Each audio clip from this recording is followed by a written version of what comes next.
السلام عليكم على احلى متابعين. هنعمل مع بعض النهارده الكب كيك بطريقه سهله جدا وبمقادير مظبوطه جدا جدا، وهقول لكم المقادير بالكوبايه وبالجرامات.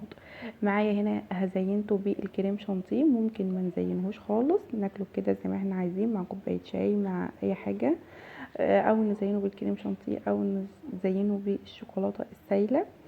بس على كده. وانا هنا زينته تزيين عادي جدا اللي هو التزيين العشوائي، واخترت الشكل ده عشان بيبقى مساوي كده. معايا هنا بيضتين، مقادير الكب كيك هستخدم بيضتين وهستخدم معاهم كوبايه من اللبن و3/4 كوبايه من السكر، وعليهم كيسين من الفانيليا والخميره اللي هو البيكنج باودر. واستخدمت هنا دقيق فاخر هناخد منه كوبايتين، وهستخدم كمان معلقه من النشا ومعلقه من الخل ونص كوبايه من الزيت. هي دي المقادير اللي احنا هنستخدمها. هبدا بقى هنا حطيت البيضتين في الخلاط، هحط كل المقادير على بعض وبعدين هضربهم في الخلاط، وهحط هنا معاهم كيسين الفانيليا. بعد ما احط كيسين الفانيليا هحط عليهم رشه صغيره من الملح، وهنا حطيت 3/4 كوبايه من السكر. ممكن نحط كوبايه كامله، بس هي 3/4 بتبقى مظبوطه قوي معايا الكب كيك، لان انا لسه هحط كريم شانتيه. وحطيت هنا، معلش التصوير هنا في الحته دي وقف شويه، حطيت كوبايه من اللبن وحطيت اللي هو نص كوبايه الزيت. وهنا حطيت معلقه من الخل، وهحط هنا دي رشه الملح اللي انا قلت لكم عليها. وهحط هضربهم بقى المقادير كلها في الخلاط كويس جدا لحد لما نلاقي كده البيض عمل معايا زي رغوه من على الوش. تمام، بخلطه حوالي 5 دقايق في الخلاط. هبدا هنا حطيت كوبايتين من الدقيق، كوبايتين دقيق بيعايروا 200 جرام من الدقيق. هحط عليهم معلقه النشا وهحط عليهم البيكنج باودر. تمام، هقول لكم بقى المقادير بالجرامات. انا استخدمت بيضتين، حطيت عليهم معلقتين 3/4 كوبايه من السكر، يعني حوالي كده 80 جرام من السكر. تمام، واستخدمت برضو الدقيق 200 جرام من الدقيق، ونص كوبايه من الزيت،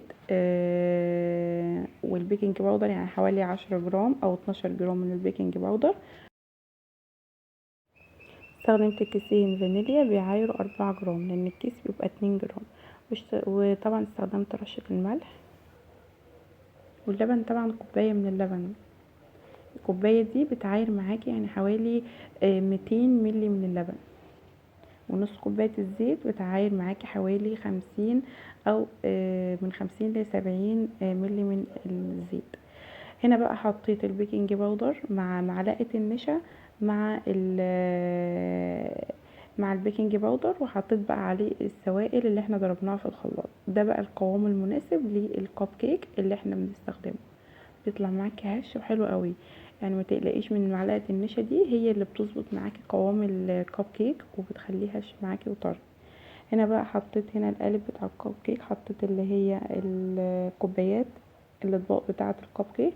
وهبدا بقى ان انا هملا كل حوالي كده 3/4 من الكب كيك، عامله 3/4، وهسيب الربع اللي فوق لان هو لسه بيعلى معايا. بدخل الكب كيك على درجة حرارة 180، بحطه على الرف اللي في النص وبفتح المروحة. تمام، بفتح الفرن من تحت، ويعني بولع الفرن من تحت وبفتح المروحة وبخليه على الرف اللي في النص. اخد معايا الكب كيك قد ايه في الفرن؟ 25 دقيقة، وكان مستوي معايا وزي الفل. اخد معايا بالظبط 25 دقيقة في الفرن. وهنا بقى انا اختبرته كمان بالسكينه، لقيت السكينه طلعت معايا نظيفه وكان مستوي من جوه وهش وجميل جدا جدا. بجد يا جماعه جربوا المقادير دي، هسيبها لكم في صندوق الوصف، اللي حابب ياخد المقادير بالشوت سكرين هتلاقوها موجوده عندكم في صندوق الوصف. تمام، هنا بقى بشيل الورقه بوريكم الصوص بتاعها من تحت عامل ازاي. بجد جميله جدا جدا جدا، والكب كيك من احلى الوصفات اللي الاطفال بتحبها قوي، بالذات بقى لما تزيني عليها بقى كده شوكولاته كريم شانتيه اي حاجه من عندك. تمام،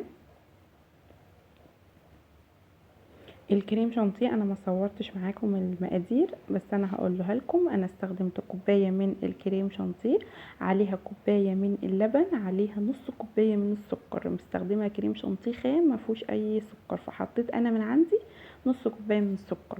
قعدت بقى اضرب فيهم بتاع حوالي من 7 دقايق ل10 دقايق لحد لما الكريم شانتيه تقل معايا. وبعد كده هبدا ان انا هزين بيه بقى الشكل اللي انت حباه. انا حبيت الشكل ده عشان بيطلع كده مفرود، وبياخد شكل الكريم شانتيه زي ما انا عايزه من على الكب كيك من فوق. تمام. ما ننساش بقى، يا ريت لو عجبك الفيديو ما تنساش تعملي لي لايك للفيديو. ما ننساش نعمل اشتراك لو لسه اول مره تشوف الفيديو وتشوف القناه. تدعميني باشتراك في القناه وتفعلي الجرس بالكل عشان يوصلك كل فيديو ان شاء الله. ان شاء الله تجربوا الوصفه وتعجبكم باذن الله.